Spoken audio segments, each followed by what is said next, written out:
So, someone on Twitter asked me, what's the difference between being rich and being wealthy? And I thought I'd take a minute to answer this question because it's kind of interesting actually. It's something that like not many people think about, but they're actually two completely different things.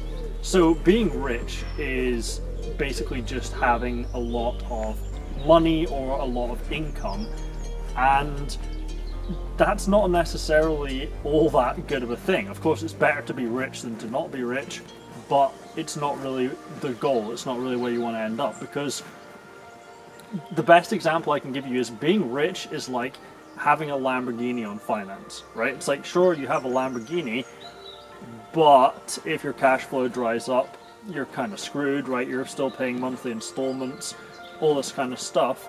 Maybe you're going to nightclubs, which I see a lot of people doing. They start making some money, like $25,000-$50,000 a month. They start going to nightclubs, blowing thousands of dollars on champagne and stuff. Those people are rich. They have a lot of income, but they're not wealthy, because if that income dries up or if something happens to their health or whatever, they're fucked. There's really no security there for a lot of those people. Now, being wealthy is having untouchable freedom. That's how I like to describe it. So George Soros, for example, is wealthy. He has billions of dollars in countries all around the world, in bank accounts all around the world. No matter what you think of the guy's politics, he's someone who is essentially untouchable, right? It doesn't matter what happens to the economy. You could have civil wars, you could have, stock market collapses, all this kind of stuff. He's going to be fine. Worst case scenario is going to drop from a billionaire to a millionaire, but he's still going to be living the lifestyle, living in mansions, flying private jets, throwing extravagant parties, all this kind of stuff. His wealth, his freedom is untouchable, and that's wealth. So that's where you want to be getting to. You want to be getting to the point where you have assets like real estate, like business investments that are cash flowing you money every month, that are real things that aren't going to go away. And you want to have a nice portfolio of these, so even if even if the stock market tanks, you're still going to have that money coming in. You're still going to have valuable assets there protecting and holding your wealth. No matter what, even if the housing market collapses, you're still going to have business investments that are going to cash flow you money. So you're not going to lose that lifestyle, you're not going to lose your freedom, and you're ultimately going to be secure no matter what. Rich, like I said, rich is just having a lot of money, which really, it doesn't actually mean much. Money by itself is worthless. It's really what you do with the money. If you use that money to buy things like real estate, like, actual physical assets, then you can become wealthy and you can have a ton of freedom and really enjoy your life.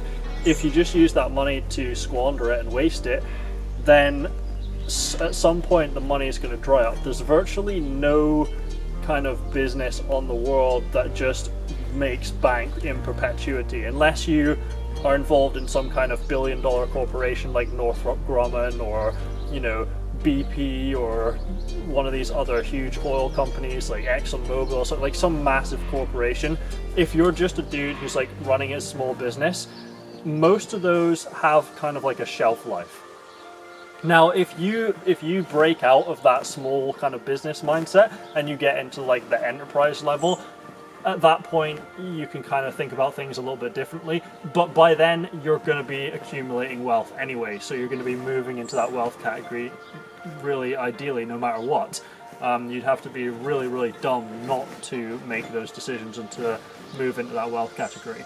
So don't get caught up in being rich, in buying Gucci t-shirts, in buying Dom Perignon, and leasing a Lamborghini for $2,000 a month or whatever, because at that point you're just taking your money and throwing it out again straight away. It's like poor people thinking. So even if you have a lot of cash flow coming in, you can still make dumb, poor people decisions and wasting it. What you really want to be doing is taking that money that's coming in, putting it in investments, and then if you want to buy the Lamborghini, use the money that's coming from your secure investments to buy that Lamborghini.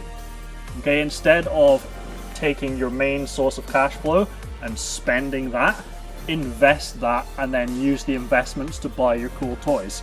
That's pretty much what I'd advise. Like, if you're going to buy a car, say you have 100 grand and you want to buy something like an Aston Martin, which I love, then don't just take the 100 grand and put it in the Aston Martin. That's a liability and it's a waste of money.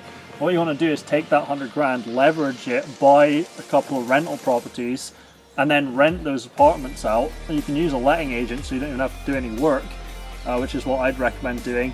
And then take the cash flow from those rental properties and use that to pay for the finance or lease on the car.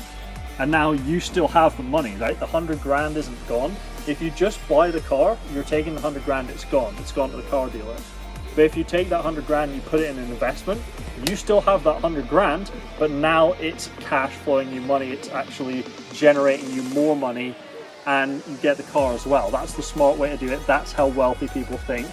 And that's the real difference between being wealthy and being rich. So hopefully that answers your question. Peace out.